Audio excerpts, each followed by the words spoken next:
நபிகள் நாயகம் உட்கார்ந்துருக்கிறார். அந்த சமயம் அம்மா அங்க வர்றாங்க. அவங்க கையில திராட்சை பழ கொத்து அதை கொண்டுகிட்டு வந்து நபிகள் கிட்ட கொடுக்குறாங்க. சாப்பிடுங்க அப்படின்னு சொல்லி ரொம்ப அன்பா வேண்டிக்கிறாங்க. நபிகள் நாயகமும் ரொம்ப பிரியமா அதை வாங்கிட்டார். அதுக்கப்புறம் அதை சாப்பிட ஆரம்பிச்சார். நபிகள் நாயகம் மதீனாவில் தங்கி இருந்தப்போ இது மாதிரி நிறைய பேர் பழங்களையும் தின்பண்டங்களையும் கொண்டுகிட்டு வந்து கொடுக்கறது வழக்கம். நபிகள் நாயகம் என்ன பண்ணுவார்னா அதெல்லாம் வாங்குவார். உடனே பக்கத்தில் இருக்கிற தோழர்கள் எல்லாருக்கும் பகிர்ந்து கொடுப்பார், தானும் சாப்பிடுவார். இதுதான் எப்போதும் வழக்கம். ஆனா இந்த தடவை என்னாச்சு தெரியுமா? அவர் அப்படி பண்ணல. ஒவ்வொரு பழமா எடுத்து தானே சாப்பிட்டுக்கிட்டு இருக்கிறார். அவர் விருப்பமா சாப்பிடுகிற காட்சியை ஆசை தீர பார்த்துக்கிட்டு இருந்தாங்க அந்த வயசான அம்மா, அந்த பழத்தை கொடுத்தவங்க. அவங்களுக்கு ரொம்ப மகிழ்ச்சியா இருந்தது, மன நிறைவா இருந்தது. நாம ஆசையா கொண்டுகிட்டு வந்து கொடுக்குற பழத்தை நபிகள் நாயகம் இவ்வளவு பிரியமா சாப்பிட்றாரு அப்படின்னு நினைச்சு ரொம்ப சந்தோஷப்பட்டாங்க. அதுக்கப்புறம் அங்க இருந்து அவங்க புறப்பட்டு போயிட்டாங்க. இந்த அம்மா போனதுக்கு அப்புறம் பக்கத்துல இருந்த தோழர்கள் பேச ஆரம்பிச்சாங்க. ஏன்னா அவங்களுக்கு சந்தேகம், இன்னைக்கு வித்தியாசமா நடந்துகிட்டாரு அப்படின்னு. அண்ணலே, எது உங்களுக்கு வந்தாலும் எங்க எல்லாருக்கும் கொடுத்துட்டு தான் நீங்க சாப்பிடுவீங்க. இன்னைக்கு மட்டும் நீங்க அப்படி செய்யலையே, எல்லா பழத்தையும் நீங்களே சாப்பிட்டீங்களே, அதுக்கு என்ன காரணம் அப்படின்னு கேட்டாங்க. இப்படி கேட்கறதுனால நாயகம் அதை தப்பா புரிஞ்சுக்க மாட்டார் அப்படிங்கிறது அவங்களுக்கு தெரியும். யாரும் எதையும் அவர்கிட்ட கேட்கலாம், அப்படி கேட்கறதுக்கு உரிமை உண்டு. இந்த ஜனநாயக முறைகளுக்கு அவர்கள் கொடுத்த மரியாதை இது. தோழர்களின் கேள்விக்கு நபிகள் பதில் சொல்ல ஆரம்பிச்சார். நண்பர்களே, அந்த அம்மா ரொம்ப பிரியமா அந்த பழங்களை என்கிட்ட கொண்டுகிட்டு வந்து கொடுத்தாங்க. முதல்ல ஒரு பழத்தை எடுத்து வாயில போட்டு பார்த்தேன், அது ரொம்ப புளிப்பா இருந்தது, சாப்பிடுறது ரொம்ப கஷ்டம். உங்ககிட்ட யாருக்காவது அதை கொடுத்துருந்தா அதுல வாயில போட்டதும் புளிப்பு தாங்காம முகம் சுழிச்சிருப்பீங்க. அதை அந்த அம்மா பார்த்துட்டாங்கன்னா வருத்தப்பட்டிருப்பாங்க. ஆசையா கொண்டுகிட்டு வந்து நமக்கு கொடுத்துருக்குறாங்க, அவங்க அன்பான மனசை நோகடிக்கிறதுக்கு நான் விருப்பப்படலை. அதனால முகம் சுழிக்காம சாப்பிடணுமேங்கிறதுக்காகத்தான் அந்த பழங்கள் பூராவே நானே சாப்பிட்டுட்டேன் அப்படின்னு புன்முறுவலோட பதில் சொன்னாராம் நபிகள் நாயகம். இன்னொருத்தர் மனசு புண்படக்கூடாதுங்கிறதுக்காக புளிப்பையும் இனிப்பா ஏற்றுக்கொள்ளுகிற பண்பாடு இருக்கு பாருங்க, அது ஒரு பெரிய நாகரிகம். அது எல்லாருக்கும் சுலபமா வந்துடாது. நல்லா இருக்கிற பழத்தையே என்ன இவ்வளவு மோசமா இருக்குன்னு சொல்லுகிறவர்கள் தான் நம்ம கிட்ட அதிகம். இந்த காலத்துல இல்வாழ்க்கையில இந்த நாகரிகத்தை சில பேர் கடைபிடிக்கிறது உண்டு. நல்லா இருக்க இல்லையோ முகம் சுளிக்காம சாப்பிடுவாங்க. ஏன்னு கேட்டா, எதுக்காக சார் வீண் வம்பு, ஏதோ நமக்குன்னு கொடுத்து வச்சது அவ்வளவுதான் அப்படின்னு நினைச்சுக்கிட்டு போக வேண்டியது தானே அப்படிம்பாங்க. இவங்கெல்லாம் கூட ஒரு விதத்துல பண்பாடு தெரிஞ்சவர்கள் தான். ஒரு ஆளு ஊரெல்லாம் சுத்தி விட்டு கடைசியில அழுத்து போய் ஒரு ஹோட்டலுக்குள்ள நுழைஞ்சானான். ரொம்ப களைப்பா இருந்தது அவனுக்கு. அதனால ரொம்ப களைப்படைஞ்சு போய் ஒரு நாற்காலியில போய் உட்காந்துருக்கிறான். இவனை பார்த்ததும் சர்வர் ஓடி வந்தார். சார் உங்களுக்கு என்ன வேணும்னு கேட்டார். எனக்கு தேவை 2 தோசையும் கொஞ்சம் அன்பான வார்த்தைகளும் அப்படின்னா. சர்வர் உள்ள போனார், 2 தோசையை கொண்டாந்து வச்சார். அன்பான வார்த்தை கேட்டனே அப்படின்னா இவன். சர்வர் ரொம்ப பணிவா குனிஞ்சு இவன் காதோரமா சொன்னார், ஐயா இந்த தோசையை சாப்பிட்றாதீங்க, புளிச்சு போன பழைய மாவு அப்படின்னார். இது பாருங்க, அன்பான வார்த்தையும் 2 தோசையும் கேட்டார், கொண்டாந்து கொடுத்துட்டார். இப்படி இருக்கிறவர்களும் இன்றைய மனிதர்கள்ல அதிகம். அதனால மனிதர்கள் ஒவ்வொருத்தரும் ஒவ்வொரு விதம். நம்ம கிட்ட பிரியமா நடந்துகிறவர்கள் மனம் கோணும்படி நாம் நடந்து கொள்ளக்கூடாது அப்படிங்கிறது தான் நபிகள் நாயகம் அவருடைய செயல் மூலமா நமக்கு உணர்த்தி இருக்கிற வாழ்வியல் உண்மை. ஒரே ஒரு ஊர்ல ஒரு ராஜா இருந்தார், ரொம்ப நல்லவர். ஒரு நாள் அரண்மனையில விசாரணை நடந்துகிட்டு இருக்குது. அதுல ஒரு வழக்கு. ஒரு விவசாயி வந்து புகார் கொடுக்குறார். என்ன புகார்னா, அவர் வயல்ல ஆடுகள் வந்து மேய்ஞ்சி பயிரை அழிச்சுட்டுது. நிறைய உழைச்சி செலவு பண்ணி பயிரை உண்டாக்கி வச்சிருந்தேன், எல்லாம் புழுக்குது.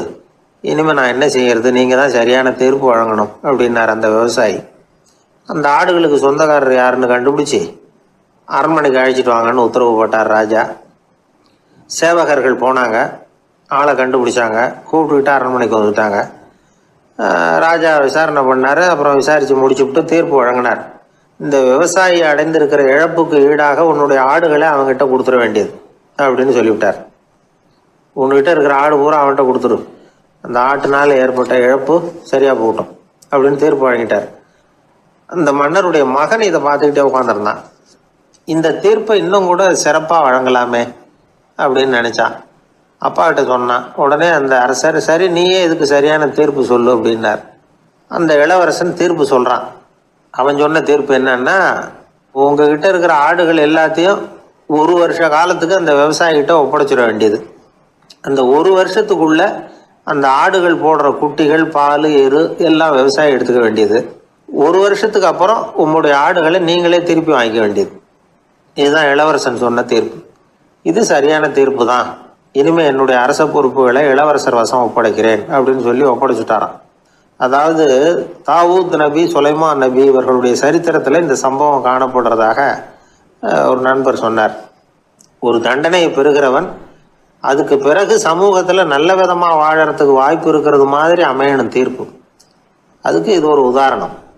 சில தீர்ப்புகள் எப்படி அமைஞ்சு விடுதுன்னா, ஒரு தண்டனையை அனுபவித்து முடித்தவன் அதுக்கப்புறம் இந்த சமூகத்தில் நல்லவனாக வாழறதுக்கு நினச்சா கூட அதுக்கு தகுதி இல்லாதவன் அப்படிங்கிற அளவுக்கு சூழ்நிலை அமைஞ்சிருது. இது சிந்திக்க வேண்டிய ஒரு செய்தி. இன்னொரு ஊரில் ஒரு ராஜா இருந்தார். அவர் ஒரு நாள் ஒரு போட்டி வச்சார். என்ன போட்டின்னா, அரண்மனை வாசலில் ஒரு பெரிய நீச்சல் குளம், அதில் நிறைய விஷப்பாம்புகள். எந்த இளைஞன் துணிச்சலாக அதில் நீச்சல் குளத்தில் குதித்து நீந்தி கரையேறி வர்றானோ அவனுக்கு 100 ஏக்கர் நிலம் பரிசாக வழங்கப்படும். அது வேணாம்னா 1000 ஆடுகள் பரிசாக வழங்கப்படும். அதுவும் வேணான்னா என்னுடைய மகளை கல்யாணம் பண்ணிக்கலாம். இதுதான் மன்னருடைய அறிவிப்பு. பரிசுலாம் நல்லா தான் இருக்குது. இருந்தாலும் பாம்புகள் உள்ள குளம்ங்கிறது நல்லா இல்லையே, அதனால் யாரும் அதில் குதித்து நீஞ்சறதுக்கு முன் வரல. இருந்தாலும் திடீர்னு ஒரு இளைஞன் அந்த நீச்சல் குளத்தில் குதிச்சான். நீந்தனா ஒரு வழியாக கரையேறி வந்துட்டான். மன்னருக்கு ரொம்ப மகிழ்ச்சி. நீ தான் தைரியமான இளைஞன், வா இப்படின்னு கூப்பிட்டார். கிட்ட வந்தான். அந்த இளைஞன் தண்ணீர் சொட்ட சொட்ட நிற்கிறான். சரி, உனக்கு 100 ஏக்கர் நிலம் வேணுமான்னு கேட்குறார். வேண்டாங்கிறான். சரி, அப்படின்னா 1000 ஆடுகள் வேணுமான்னு கேட்குறார். அதுவும் வேணாங்கிறான். ஓ, அப்படின்னா என் பொண்ணை கல்யாணம் பண்ணிக்கிறியா அப்படின்னு கேட்குறாரு. அதுவும் வேணாங்கிறான். ராஜாவுக்கு ஒன்றும் புரியல. அப்படின்னா உனக்கு என்னதான் வேணும் அப்படிங்கிறார். என்னை பிடிச்சி இந்த குளத்துல தள்ளி விட்டவன் யாருங்கிறது எனக்கு தெரியணும் அப்படின்னா. ஒரு புகழ்பெற்ற ஜப்பானிய சாமுராய் வீரன், வாள் வீசுறதுல ரொம்ப கெட்டிக்காரன். ஒரு கடுமையான போரில் கலந்து கொண்டுட்டு களைச்சி போய் திரும்பி வந்தான். படுக்கையில் விழுந்தான். பக்கத்தில் என்னமோ சத்தம் கேட்டுது. திரும்பி பார்த்தான். ஒரு எலி அவனை முறைச்சி பார்த்துக்கிட்டு இருந்தது. உடனே வாழை உருவனா வீசினான். அது தப்பிச்சிட்டு ஓடி போச்சு. எவ்வளோ முயற்சி பண்ணி பார்த்தா முடியல. கடைசியில் அந்த வாள் முறிஞ்சு போனது தான் மிச்சம். ஒரு பக்கம் அவனுக்கு இது அவமானமாக போயிட்டுது, இன்னொரு பக்கம் பயமாக போயிட்டுது. எவ்வளவோ போர்களில் எதிரிகளை பந்தாடினவன் அவன் ஒரு எலிகிட்ட தோற்று போய்டுறதா அவனால் சகிச்சிக்க முடியல. மனைவிகிட்ட சொன்னான் இப்படி நடந்துட்டுதுன்னு. அவள் சிரிச்சா. உங்களுக்கு புத்தியே இல்லை, எலியை போய் யாராவது வாளால் வெட்டுவாங்களா அப்படின்னு அந்த அம்மா சொன்னதும், நீ என்ன சொல்கிறேன்னா, ஒரு பூனையை கொண்டுட்டு வந்துட்டா போதும், அதுக்கப்புறம் ஏன் எலி வரப்போகுது அப்படின்னு அந்த அம்மா. உடனே ஒரு பூனை வந்து சேர்ந்தது. அது சாதாரண பூனை இல்லை, வீர சாகசங்கள்லாம் செஞ்சு பழக்கப்பட்ட பூனை. பெரிய இடத்துல வளர்ந்தது. அதை கொண்டுட்டு வந்துட்டாங்க. அந்த பூனை குறி பார்த்து எலி மேலே பாஞ்சுது. ஆனால் அந்த எலியை சுலபமாக தப்பிச்சு போட்டுது. அடுத்தபடியாகவும் பாயறதுக்கு முயற்சி பண்ணிச்சு அந்த பூனை. ஆனால் அந்த எலியோ ரொம்ப தந்திரமாக திடீர்னு அந்த பூனையின் முகத்துக்கு நேராக பாஞ்சுது. அவ்வளவுதான். அந்த பூனை பயந்து போய் ஒரே தாவா தாவி ஜன்னல் வழியாக வெளியில் ஓடிப்போச்சு. அந்த வீரனுக்கு இது ஒரு பெரிய அதிர்ச்சியாக இருந்தது. அடுத்தபடியாக யோசனை பண்ணான். ராஜா வளர்த்துக்கிட்டு இருந்த அரண்மனை பூனையை ஒரு நாள் இரவலாக கேட்டு வாங்கிட்டு வந்தான். ஊர் உலகம்லாம் பேர் வாங்கின பூனை இது. அந்த பூனையாலும் அந்த எலியை ஒன்றும் செய்ய முடியல. வீரனுக்கு ரொம்ப அதிர்ச்சி. அந்த அரண்மனை பூனைகிட்டையே போய் புலம்புனான். அரண்மனை பூனையே, நீயே தோற்று போயிட்டியே, இனிமேல் நான் என்ன செய்ய முடியும்னா. அந்த பூனை சிந்திச்சுது. அப்புறம் சொல்லிச்சு, இந்த காரியத்துக்கு இந்த மேல்மட்ட விவகாரம்லாம் சரிப்பட்டு வராது. சாதாரண வீட்டு பூனை கிடச்சிதுன்னா அதை கொண்டுகிட்டு வந்து விட்டுப்பார் அப்படின்னுது. சாதாரண பூனையால் என்ன செஞ்சிட முடியும்னா இவன் நம்பிக்கை இல்லாமல். இப்போது அந்த அரண்மனை பூனை சொல்லிச்சு, பெரிய வீட்டு பூனையெல்லாம் நல்லா சாப்பிட்டு தூங்கி பழக்கப்பட்டிருக்கோம். அதுக்கெல்லாம் ராஜதந்திரம் தெரியும், ஆனால் எலி பிடிக்க தெரியாது. அதுக்கான வளர்ப்பும் இல்லை, பயிற்சியும் இல்லை. ஏன்னா அதுக்கெல்லாம் பசி கிடையாது. சாதாரண வீட்டு பூனை அப்படி இல்லை, பசிக்கு ஆகாரம் தேடி அலையும், எலிகளை பிடிச்சி சாப்பிட்டுட்டு தான் உயிர் வாழும். அதனால் அதுகளுக்கு எலியை பிடிக்கிற எல்லா உத்திகளும் தெரியும், எங்களுக்கு தெரியாது அப்படின்னுது. அது சரியே, அதுவும் பூனை தான், நீயும் பூனை தான், அதால் முடிகிற காரியம் ஏன் உன்னால் முடியல அப்படின்னு கேட்டான் இவன். இதுக்கு அந்த பூனை சொல்லிச்சு, இதே கேள்வியை நானும் கேட்டேன், உன்னுடைய தந்திர முறை என்னன்னு கேட்டேன். அதுக்கு பதில் சொல்லாமல் படுத்து தூங்கி போச்சு. அதை மறுபடியும் எழுப்பி கேட்டேன், அதுக்கு கோவம் வந்துட்டுது. இதில் என்ன தந்திர முறை வேண்டியிருக்கு, நான் ஒரு பூனை அவ்வளவுதான். பூனைன்னா பூனை, பூனை எலியை பிடிக்கும், நான் எலியை பிடிக்கிறேன் அவ்வளவுதான்னுது அப்படின்னு சொல்லி விவரமாக சொல்லிச்சு அந்த அரண்மனை பூனை. உடனே ஒரு சாதாரண பூனையை கொண்டுட்டு வந்துட்டாங்க. கொண்டாந்து விட்டால் அது பார்க்குறதுக்கு ரொம்ப சாதாரணமாக தெரிஞ்சுது. இந்த வீரனுக்கு நம்பிக்கை வரல, இருந்தாலும் அதை கொண்டுட்டு வந்து வீட்டுக்குள்ளே விட்டான். ஒரே நிமிஷம் அந்த எலியை கவிட்டு வெளியில் ஓடிப்போச்சு. மேலிடத்து பூனைகள்லாம் இதை வேடிக்கை பார்த்துக்கிட்டு வெளியில் நின்றுக்கிட்டு இருக்குது. எல்லாரும் மெதுவாக அந்த பூனையை நெருங்கி, உங்கள்கிட்ட அப்படி என்ன தனிப்பட்ட திறமை, அதோட ரகசியம் என்னன்னு கேட்டாங்க. அந்த சாதாரண பூனை ரொம்ப சாதாரணமாக சொல்லிச்சான், அதெல்லாம் எனக்கு தெரியாது, நான் பூனை அவ்வளவுதான், நீங்களும் பூனையாக இருங்கோ அப்படின்னு சொல்லிவிட்டு அந்த பூனை தன்னுடைய வாயில் கவிய எலியோடு அங்கேருந்து நடந்து போச்சு. இந்த கதையிலேருந்து நாம் புரிஞ்சிக்க வேண்டிய தத்துவம் என்னென்னா, நீயாக இரு, இதுதான் அந்த தத்துவம். நம்ம ஒவ்வொருத்தருக்கு உள்ளேயும் ஒரு தனித்தன்மை இருக்குது. இதை அவங்கவுங்க புரிஞ்சுக்கிட்டு உண்மை இயல்பு புரிஞ்சுக்கணும். நம்முடைய இயல்பு என்னங்கிறது நமக்கு தெரியணும், அதை கண்டுபிடிக்கிறது தான் உண்மையான கலை. ஒரு பெரிய மனுஷன் வாயை அகலமாக திறந்து வச்சுட்டு தூங்கிட்டு இருந்தான். உடனே ஒரு எலி உள்ளே பூந்துட்டு தான். வீட்டு வேலையாள் டாக்டருக்கு ஃபோன் பண்ணான், எங்கள் முதலாளி வாய்க்குள்ளே ஒரு எலி பூந்துட்டுது டாக்டர் அப்படின்னா. நான் உடனே புறப்பட்டு வரேன், அதுக்கு முன்னாடி நீ ஒரு ரொட்டி துண்டை எடுத்து ஒரு வாய்க்கு முன்னாடி காட்டு, உள்ளே போன எலி வெளியில் வந்துடும்னார் டாக்டர். சரின்னு சொல்லிவிட்டான். கொஞ்ச நேரத்தில் டாக்டர் அங்கே போய் சேர்ந்தார். அப்போ வேலைக்காரன் ஒரு பெரிய மீனை அவர் வாய்க்கு நேராக இப்படியும் ஆட்டிக்கிட்டு இருந்தான். நான் ரொட்டி துண்டை தானே காட்ட சொன்னேன்னார் டாக்டர். அவன் சொன்னான், எலியை வெளியில் கொண்டுட்டு வர்றதுக்கு ரொட்டி துண்டை காட்ட சொன்னீங்க டாக்டர், அதுக்கப்புறம் அந்த எலியை துரத்திக்கிட்டு ஒரு பூனை உள்ளே போயிருக்கு, அதுக்காக தான் இந்த மீனை காட்டிகிட்டு இருக்கேன் நானா. இது எதுக்குன்னா, இப்படி வேடிக்கையாக சொல்கிறது, பூனை பூனையாக இருக்க வேண்டும், எலி எலியாக இருக்க வேண்டும், மனுஷன் மனுஷனாக இருக்க வேண்டும் அப்படிங்கிறத புரிஞ்சுக்கிறது. நாம இருக்கிற வரை வெற்றி நிச்சயம். உழைப்பும் நேர்மையும் உயர்வதற்கு வழிகள். அதை விட்டுட்டு உட்கார்ந்த இடத்துல இருந்துகிட்டே உயர போகணும் அப்படின்னு கற்பனை பண்றாங்க. அந்த கற்பனையிலேயே பாதி வாழ்க்கை ஓடி போடுது. உழைப்புங்கிற வழியையும் நேர்மைங்கிற வழியையும் ஒதுக்கி விட்டு குறுக்கு வழியில ஓட நினைக்கிறவங்க குப்புற விழுந்து விடுறாங்க. எந்த தொழிலை நாம செய்தாலும் சரி, அந்த தொழிலுக்குரிய பெருமையை நாம புரிஞ்சுக்கிட்டு அதுல ஈடுபடணும். அப்படி இல்லாம, என்ன சார் பொழப்புது, இந்த தொழிலை மனுஷன் செய்வானா அப்படி புலம்பிக்கிட்டு இந்த தொழிலையே செஞ்சுக்கிட்டு இருக்கிறவங்க நம்மள பல பேர் உண்டு. செய்யும் தொழிலே தெய்வம் அப்படின்னு சொல்றாங்கல்ல, அப்படி சொல்றது எதுக்காக? அந்த அளவுக்கு அதுல ஒரு ஈடுபாடு வேணுங்கிறதுக்காகத்தான். ஒரு பெரிய மலைப்பகுதி, அந்த மலை அடிவாரத்துல ஒரு சிற்பி உட்காந்து ஒரு சிலையை வடிச்சுக்கிட்டு இருக்கிறான். கையில ஒரு சின்ன உளிய வச்சுக்கிட்டு ஒரு பெரிய கருங்கல் பாறையை கொஞ்சம் கொஞ்சமா உடைச்சுக்கிட்டு இருக்கான். ஒரு சிற்பத்தை வடிக்கிறதுங்கிறது அவ்வளவு உன்னதமான ஒரு தொழிலா? எல்லாராலையும் முடியுமா அது? அப்படி இருந்தும் அந்த சிற்பிக்கு மன நிறைவில்லை. அவன் நினைக்கிறான், இந்த கடுமையான வெயில்ல உட்கார்ந்து வேலை செய்யறது எவ்வளவு கஷ்டம். நாம ஒரு சிற்பியா இருக்கிறதுனால தானே சூரியன் கடுமையான வெப்ப கதிர்களை நம்ம மேல வீசுறான். நாமளே அந்த சூரியனா இருந்துட்டா இந்த கஷ்டம் இருக்காத. நம்மளை கஷ்டப்படுத்துறவன் நம்மளை விட வலிமை உள்ளவன், அதனால நாம அவனா மாறி விடுறதுதான் நல்லது அப்படின்னு அந்த சிற்பி யோசனை பண்ணான். அவன் எண்ணம் உடனே நிறைவேறிட்டுது. இயற்கைங்கிற மாபெரும் சக்தி அவனை ஒரு சூரியனா மாத்தி விட்டது. சிற்பி இப்போ ஒரு சூரியனா மாறினான். இனிமே இந்த உலகத்துல நம்மளை விட வலிமை உள்ளவன் வேற யாரும் கிடையாது அப்படின்னு நினைக்க ஆரம்பிச்சுட்டான். அவனுக்கு மகிழ்ச்சியா இருந்தது. அந்த மகிழ்ச்சி அதிக நேரம் நீடிக்கல. ஏன்னா கொஞ்ச நேரத்துல ஆகாயத்துல கரிய மழை மேகங்கள் அப்படியே சூழ்ந்து வந்தது. சூழ்ந்து வந்த மேகங்கள் சூரியனை மறைக்க ஆரம்பிச்சது. இப்போ சூரியனா இருந்த அந்த சிற்பி நினைச்சு பாக்குறான், என்ன இது, என்னையே இந்த மேகம் மூடி மறைக்குதுன்னா அது என்னை விட பெரிய ஆளா தான் இருக்கணும். அதனால இனிமே நாம சூரியனா இருக்கக்கூடாது, நாம மேகமா தான் இருக்கணும், அதுதான் கௌரவம் அப்படின்னு நினைக்க ஆரம்பிச்சிட்டான். இப்பவும் பாருங்க, இயற்கை அவனுடைய ஆசையை நிறைவேற்றி வச்சது. சூரியனா இருந்த சிற்பி மேகமா மாறினான். வான வீதியில அப்படியே உல்லாசமா வர ஆரம்பிச்சான். அந்த உல்லாசமும் அதிக நேரம் நீடிக்கல. எதிரில பார்த்தா பிரம்மாண்டமான மலைகள் வழியை அடைச்சிட்டு நிக்குது. வேகமா வந்த மேகம் மலையில மோதிக்கிட்டுது. அந்த மலையை தாண்டி அப்பால செல்ல முடியல. இப்போ அந்த மேகம் நினைக்குது, நாம எந்த தடையும் இல்லாம அந்தரத்துல மிதந்து வர்றோம், நம்மையே போக விடாம தடுக்குதுன்னா அந்த மலைக்கு எப்பேற்பட்ட வலிமை இருக்கணும். இனிமேலும் நாம மேகமா இருந்து பிரயோஜனம் இல்லை, இருந்தா மலையா இருக்கணும், அதுதான் பெருமை அப்படின்னு நினைக்க ஆரம்பிச்சான். இப்பவும் பாருங்க, இயற்கை அவனுடைய ஆசையை நிறைவேற்றி வச்சது. மேகமா இருந்த சிற்பி மலையா மாறினான். பெரிய மலை பூமிக்கும் வானத்துக்குமா நின்றுகிட்டு இருக்கு. இனிமே நமக்கு எந்த கவலை இல்லை அப்படின்னு நினைச்சது அந்த மலை. இப்படி நினைச்சுக்கிட்டு இருந்த வேளையில அந்த மலையோட காலடியில அடிவாரத்துல ஏதோ சத்தம் கேட்டுது. என்ன சத்தம் இது அப்படின்னு சொல்லி அந்த மலை மெதுவா குனிஞ்சு பார்த்துதான். பார்த்தா அங்க ஒரு மனுஷன் தன்னுடைய கையில உளிய வச்சுக்கிட்டு மலையை கொத்திக்கிட்டு இருக்கிறான். ஏதோ ஒரு சிற்பத்தை வடிக்கிறதுக்காக அவன் முயற்சி பண்ணிட்டு இருக்கிறான்.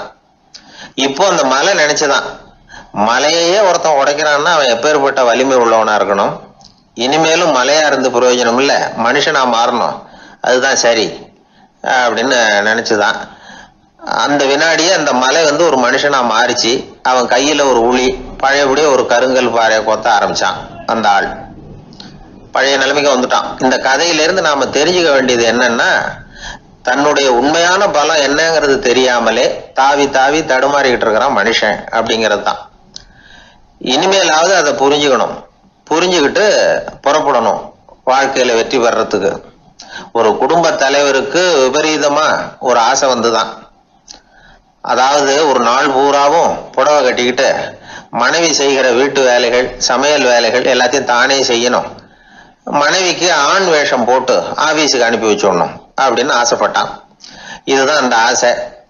அதே மாதிரி செஞ்சான். பெண் வேஷத்துல சமையல் பண்ணிட்டு இருந்தான். இருட்டி விட்டுது. இந்த சமயத்துல வாசல் கதவு தட்டப்படுற சத்தம் கேட்டுது. ஓடி போய் திறந்தான். பக்கத்து வீட்டு அம்மா கிடுகிடுன்னு உள்ள வந்துட்டாங்க, காப்பி பொடியோ ஏதோ வாங்கறதுக்கு. இவன் பயந்து போய், கமலாம்மா, நான் சுசீலா இல்ல, சுசீலாவோட புருஷன், பெண் வேஷத்துல இருக்கிறேன், சும்மா ஒரு சேஞ்சுக்காக அப்படின்னா.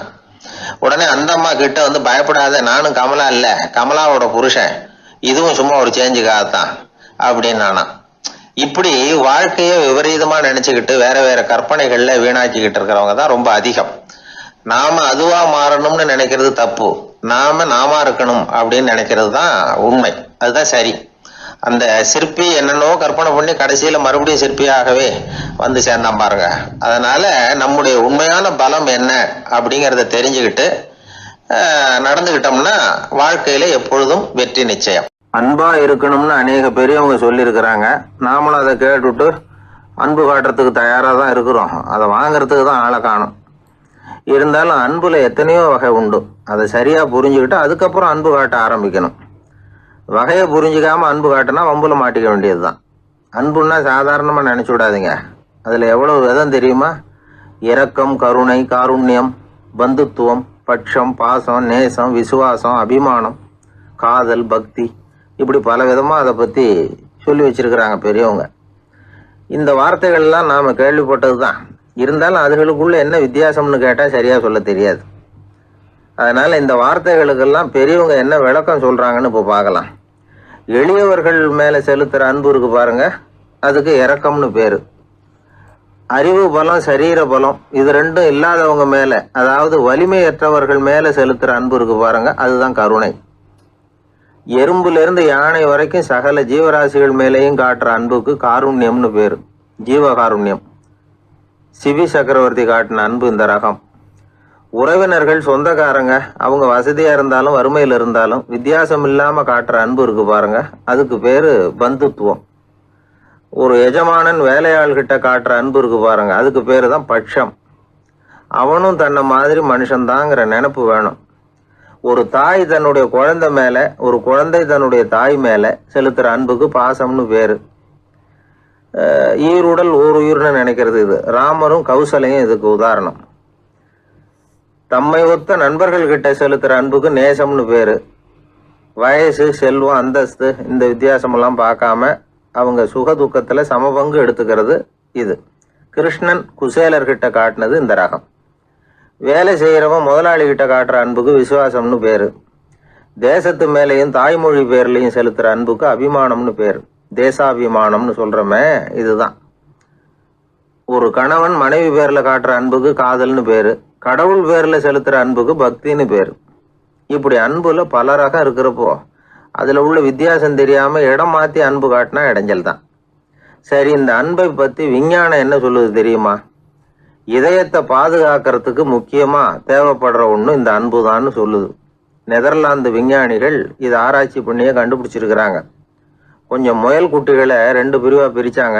2 குரூப்புக்கும் கொழுப்பு அதிகமாக உள்ள ஆகாரத்தையே கொடுத்துக்கிட்டு வந்தாங்க. ஆனால் ஒரு குரூப்புக்கு வெறுமன ஆகாரத்தை கொடுத்ததோடு சரி, இன்னொரு குரூப்பு முயல்களுக்கு ஆகாரம் கொடுத்ததோடு நிறுத்திக்கல. அதுக்கு முன்னாடி கூண்டுகளை திறந்து விட்டு முயல்களை கொஞ்ச நேரம் எடுத்து கொஞ்சி விட்டு அதுக்கப்புறமா ஆகாரம் கொடுத்தாராம் ஆராய்ச்சியாளர். இந்த குரூப்புக்கு இதய பாதிப்பு 60% குறைச்சலாக இருந்துதான். சில நோயாளிகளுக்கு ஹார்ட் அட்டாக் வந்தாலும் அதை தாங்கிக்கிட்டு குணமாகிற சக்தி அதிகமாக இருக்குது. இது எப்படின்னு ஆராய்ச்சி பண்ணி பார்த்துருக்குறாங்க. அவங்கெல்லாம் மனைவி தன் பேரில் ரொம்ப அன்பாக இருக்கிறதாக நினைக்கிறவங்களா இருக்கிறாங்களாம். இதய நோயாளிகள் பல பேரை சந்தித்து இதய நோய் ஏற்பட என்ன காரணம்னு கேட்டிருக்கிறாங்க. அவங்க சொன்ன காரணம்லாம் சாப்பாடு சம்மந்தமாக இல்லையா, மனைவி அன்பா இல்லை, இப்படிப்பட்ட காரணத்தை தான் சொல்கிறாங்களாம். அதனால் இதயத்தை பாதுகாக்கணும்னு நினைக்கிறவங்க அடுத்தவங்க அன்பாக இருக்கிறது மாதிரி பார்த்துக்குங்க, அதுதான் முக்கியம். ஒருத்தர் முகம் பூரா பிளாஸ்டரி போட்டுக்கிட்டு வந்தார். ரொம்ப கோபமாக, என்னங்க ஆச்சுன்னு விசாரித்தேன். எல்லாம் உங்களால் தான் சார்னார். விவரமாக சொல்லுங்களேன். என்ன உங்கள் தகவலை கேட்டுட்டு ஒரு பூனைக்குட்டியை கையில் எடுத்தேன் அன்பாக அதை தடவி கொடுக்கறதுக்காக. ஆனால் அது முந்திக்கிட்டது, அது என் முகத்தை தடவி கொடுத்துட்டுது. முகம் பூரா நகை கீறல், அதுதான் இப்படி அப்படின்னார். அன்புல அறிவு சேராததுனால வந்த கோளாறு இது. ஒரு கோவிலில் ஆன்மீக சொற்பொழிவு நடந்துகிட்டு இருக்குது. ஒரு பெரியவர் பேசிக்கிட்டு இருக்கார். கடவுளை பற்றியும் சொர்க்கத்தை பற்றியும் மனுஷனை பற்றியும் அவர் விவரமாக பேசுகிறார். எல்லாரும் உட்காந்து கேட்குறாங்க. அந்த கூட்டத்தில் ஒரு தத்துவ ஞானியும் உட்காந்துருக்கிறார். அவர் அவருடைய நண்பர். பேசி முடித்ததும் அந்த பெரியவர் மேடையை விட்டு இறங்கினார். நேராக அந்த தத்துவ ஞானிகிட்ட வந்தார்.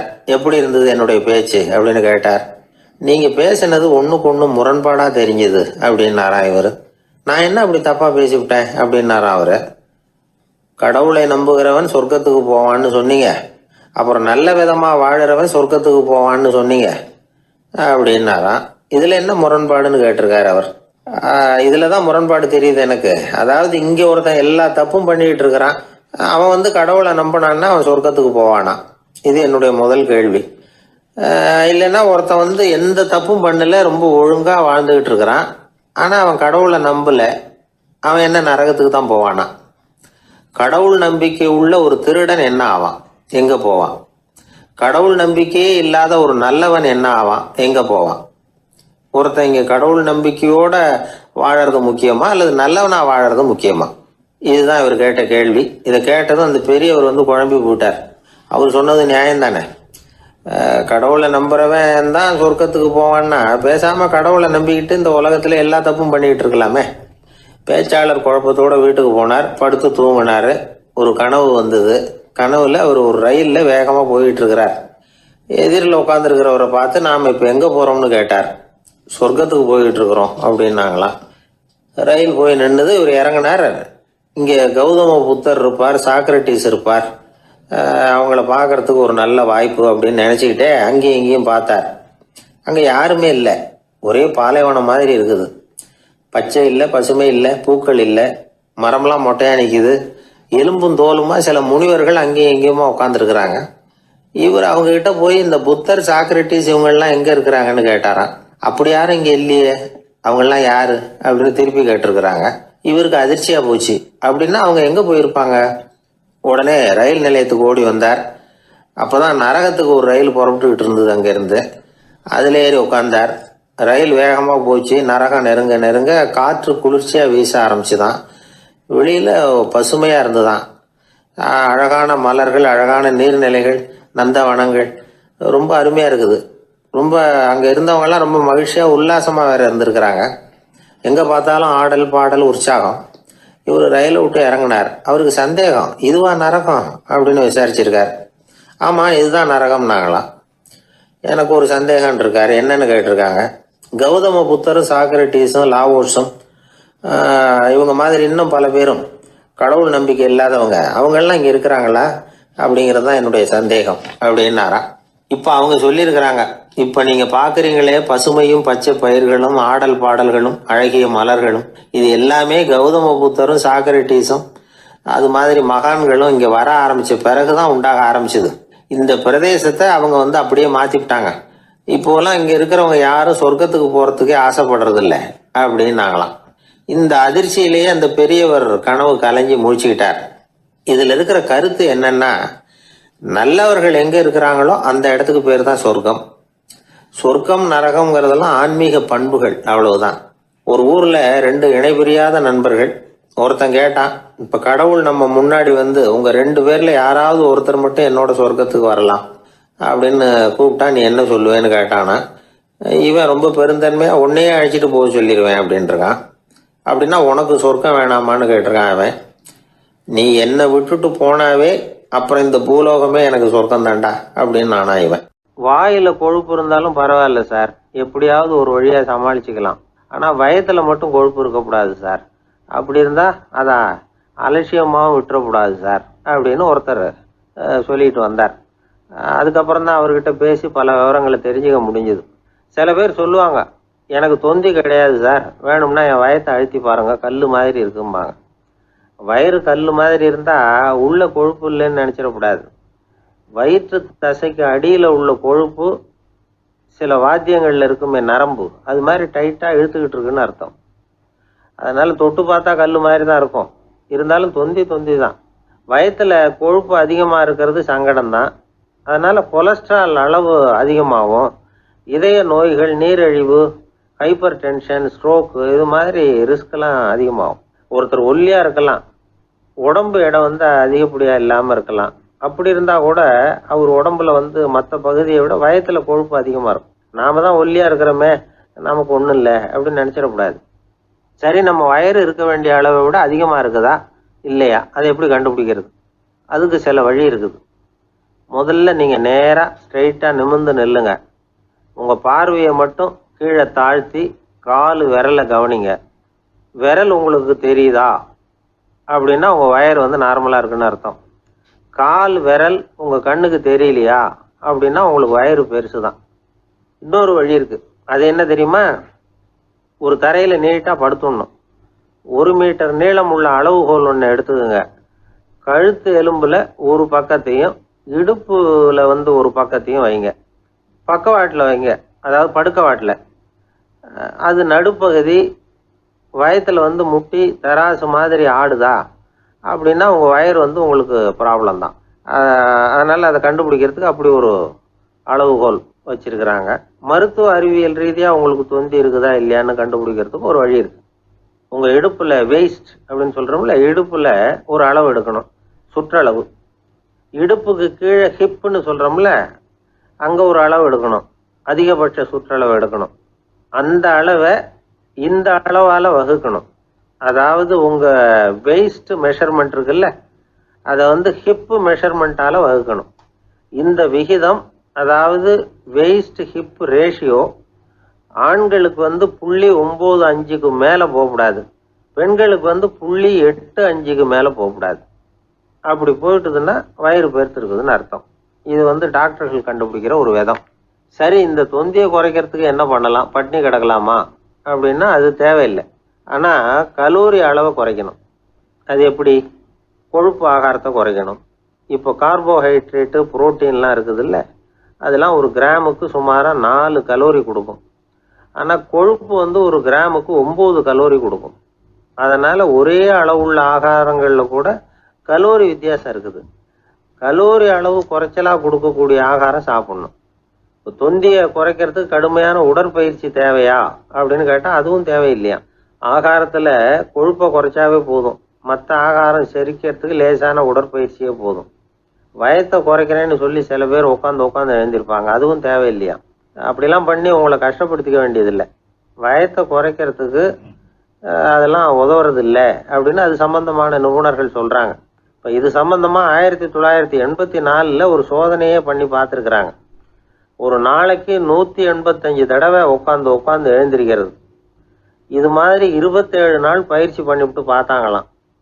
வயிற்று கொழுப்பில் எந்த மாறுதலும் இல்லையா. அதனால் உட்காந்து எழுந்திருக்கிற வேலையெல்லாம் தேவையில்லை.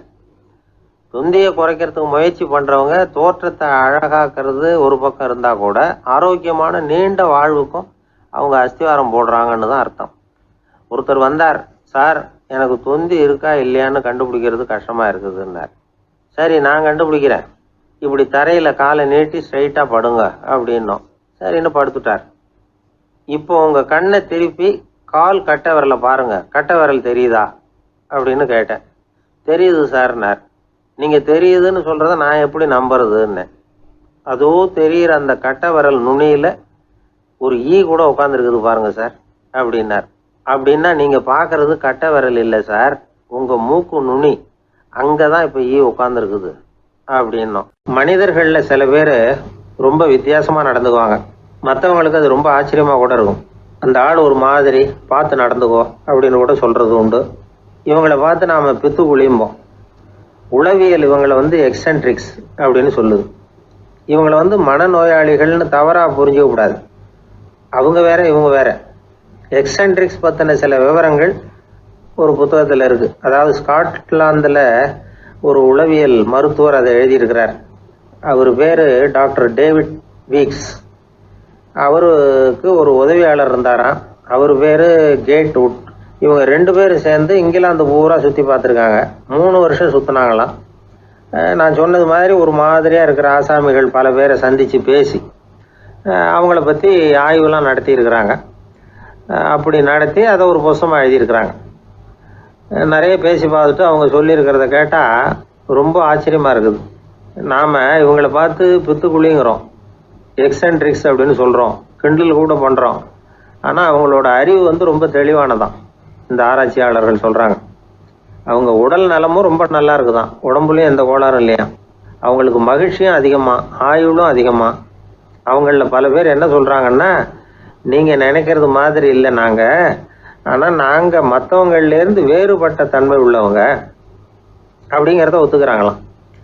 இந்த உலகம் பிறந்ததுலேருந்தே இப்படிப்பட்ட வித்தியாசமான ஆசாமிகளும் பிறந்திருக்கிறாங்க. சரி, அப்படிப்பட்டவங்க எப்படி இருப்பாங்க? இப்போ ஒரு மகாராஜா தன்னோட நாய்க்கு லட்சக்கணக்கில் பணம் செலவு பண்ணி கல்யாணம் பண்ணி வச்சிருக்கிறார். ஒரு கோடீஸ்வரர் தான் வளர்த்துக்கிட்டு இருந்த பூனைகளுக்கு தன்னோட சொத்து பூராவை எழுதி வச்சிருக்கிறார். இது மாதிரி ஒருத்தர் 2 பேர் இல்லை, நிறைய பேர் உண்டு. சில பேர் எப்படி தெரியுமா, அவங்களுக்கு வசதியில் எந்த குறையும் இருக்காது. வீடு, காரு, பணம் எல்லாம் தாராளமாக இருக்கும். அப்படி இருந்தாலும் அவங்கக்கிட்ட ஒரு பழக்கம் இருக்கும். யாராவது ஒரு நண்பர் வீட்டு விசேஷத்துக்கு போயிருப்பார், இல்லைன்னா ஒரு கடைக்கு போயிருப்பார். அவங்க ரொம்பவும் மரியாதையாக வரவேற்று எல்லாம் பண்ணிகிட்டு இருப்பாங்க. ஆனால் இவர் அவங்களுக்கு தெரியாமல் ஏதாவது ஒரு பொருளை திருடி பாக்கெட்டில் போட்டுட்டு வந்துடுவார். அப்படி வந்தால் தான் இவருக்கு திருப்தி. பல பேர் அவங்க வளர்த்த பிராணிகளுக்கு பளிங்கு கல்லால் சமாதி கட்டி வச்சிருக்கிறாங்க. இப்படிலாம் பண்ணுறாங்க. பல பேர் அவங்களுக்கு பிடித்தமான ஒருத்தர் எப்படியோ அதே மாதிரி தலைமுடி, தாடி வச்சுக்கிறது, உடை உடுத்திக்கிறது, மலை குகையில் போய் குடியிருக்கிறது, இப்படி எவ்வளவோ வினோதமான நடவடிக்கைகள். இவங்களையெல்லாம் ஆய்வு பண்ணின டாக்டர் வீக்ஸ் என்ன சொல்கிறார் தெரியுமா? பொதுவாக இவங்க உயர்ந்த புத்திசாலிகளாக இருக்கிறாங்க. ஒருமைப்பட்ட மனம், கருமையுமே கண்ணான பண்பு, தனிமையை நாடுற மனப்பான்மை எல்லாம் இவங்களுக்கு உண்டு. அவங்களில் பல பேர் அவங்க பெற்றோருக்கு முதல் குழந்தை அல்லது ஒரே குழந்தை, இப்படி தான் இருக்கிறாங்க. இது மாதிரியானவங்க பெண்கள் 1 பங்குன்னா ஆண்கள் 2 பங்கு. இவங்கெல்லாம் ஆக்கப்பூர்வமான செயல் செய்கிறாங்க. அப்படிப்பட்டவங்களாக தான் இருக்கிறாங்க. அடுத்தவங்க கிட்ட அன்பு காட்டுறவங்களா இருக்கிறாங்க, உற்சாகம் ஊட்டுறவங்களா இருக்கிறாங்க. அவங்களுடைய ஆக்கப்பூர்வமான பணிகளுக்கு ஊக்கம் கொடுத்தா அவங்க மன சந்தோஷமும் உடல் நலமும் பெருகும், ஆயுளும் கூடும். இதெல்லாம் அந்த டாக்டருடைய கண்டுபிடிப்பு. பித்துக்குழித்தனத்துக்கும் மனநோய்க்கும் வித்தியாசம் உண்டுங்கிறத சொல்கிறது தான் இந்த தகவல். அதனால் 2ம் ஒன்றுன்னு நினச்சிடக்கூடாது. ஒரு நண்பன் ஒருத்தனை பற்றி சொல்கிறோம். அவன் எந்த வகைன்னு நீங்களே முடிவு பண்ணுங்களேன். அவன் ஒரு கல்யாண வீட்டுக்கு போய் சாப்பிட்டுட்டு வெளியில் வந்தோம். அவங்க கூட வெளியில் வந்த உடனே ரொம்ப நேரமாக தன்னோட செருப்பை தேடிக்கிட்டு இருந்தான். என்னப்பா இன்னுமா உன் செருப்பு கிடைக்கல அப்படின்னு கேட்டோம். இல்லை என்னது முன்னாடியே கிடைச்சுட்டுது, அதை விட நல்லதாக ஏதாவது கிடைக்குமான்னு பார்க்குறேன் அப்படின்னா அவன். ஒரு அரசன், அவனுக்கு வயசாயிட்டுது. அதனாலேயே இந்த கவலை, பயம் எல்லாமும் அதிகமாயிட்டுது. மரண பயம், ராத்திரியில் சரியாக தூங்க முடியல, இப்படி ஆயிட்டுது நிலைமை. அந்த அரசன் ஏற்கனவே எப்படின்னா போர்க்களங்களில் எத்தனையோ பேரை ஓட ஓட விரட்டி இருக்கிறான். இருந்தாலும் இப்போ அந்த துணிச்சல்லாம் எங்கேயோ போயிட்டுது. பேசாமல் படுத்துருக்கிறான். அப்படியே படுத்தாலும் தான் தூக்கம் வர மாட்டேங்குது. என்ன பண்ணலாம்னு யோசித்தான் இந்த மன்னன். உடனே எல்லா அமைச்சர்களையும் கூப்பிட்டான். எனக்கு நிம்மதி இல்லை, எதை நினச்சாலும் பயமாக இருக்கு, எனக்கு ஒரு ஆலோசனை சொல்லுங்க அப்படின்னா. என்ன ஆலோசனை வேணும் அப்படின்னு சொல்லி கேட்டாங்க. எனக்கு ஒரு நெருக்கடியான சந்தர்ப்பம் ஏற்பட்டு போச்சுன்னு வச்சுக்கோங்க. அந்த நேரத்தில் நீங்கள் யாருமே என் பக்கத்தில் இல்லை ஆலோசனை சொல்கிறதுக்கு அப்படின்னா, அந்த சமயத்தில் எனக்கு உபயோகப்படுற மாதிரி ஒரு வாசகம், பொன்மொழி ஏதாவது சொல்லுங்கள். அதை நான் என்னுடைய வைர மோதிரத்துக்கு அடியில் பதிச்சு வச்சுக்கிறேன் அப்படின்னார். தேவைப்படுறப்போ உதவும் அப்படிங்கிறதுனால. அவர் போட்டிருந்த மோதிரமும் அதுக்கு தகுந்த மாதிரியே திறந்து மூடுறது மாதிரி அமைஞ்சிருந்தது. ஏதாவது வாசகம் எழுதுனா உள்ற வச்சுக்கலாம், அதுக்கான வசதி அதில் இருந்தது. அமைச்சர்கள்லாம் யோசனை பண்ணாங்க. இது மாதிரி ராஜா கேட்குறாரே, என்ன வாசகம், அதாவது பொன்மொழி சொல்லலாம் அப்படின்னு எல்லாரும் யோசனை பண்ணாங்க. ஒருத்தருக்குமே சரியாக தோணலை, ஒரே குழப்பமாக இருந்தது. ஏன்னா நெருக்கடியான சமயத்தில் உபயோகப்படுறது மாதிரி ஒரு பொன்மொழி வேணும்னு சொல்லியிருக்கிறார். அப்படி இப்படி யோசித்து பார்த்தா ஒன்றுமே தோணலை. எல்லாரும் குழம்பிக்கிட்டு இருந்த நேரத்தில் ஒரு பெரியவர் அந்த பக்கமாக வந்தார். அவர் சொன்னார், நான் வேணும்னா அதுக்கு பொருத்தமாக ஒரு வாக்கியம் சொல்கிறேன், ஆனால் ஒரு நிபந்தனை. அதை யாரும் ரொம்ப ஆர்வம் காரணமாக அவசரப்பட்டு படிச்சிடக்கூடாது. அதை ரகசியமாக அந்த மோதிரத்துக்குள்ளே எழுதி வச்சுக்கணும். எப்போவாவது இக்கட்டில் மாட்டிக்கிற சமயத்தில் மட்டும் வேறு வழியே இல்லை அப்படிங்கிற நிலைமையில் மட்டும்தான் அதை திறந்து பார்க்கணும். அப்படி நீங்கள் இருக்கிறதா இருந்தால் நான் அதை சொல்கிறேன் அப்படின்னார் அந்த பெரியவர். சரின்னு ஒத்துக்கிட்டாங்க எல்லாரும். அதே மாதிரி அவர் ஒரு வாக்கியத்தை சொன்னார். அவர் சொன்ன வாக்கியத்தை ரகசியமாக மோதிரத்துக்குள்ளே பதிச்சு மூடியாச்சு. ராஜா அதை விரலில் மாட்டிக்கிட்டார். கொஞ்ச நாள் ஆச்சு. அந்த ராஜாவுக்கு ஒரு சோதனை வந்தது.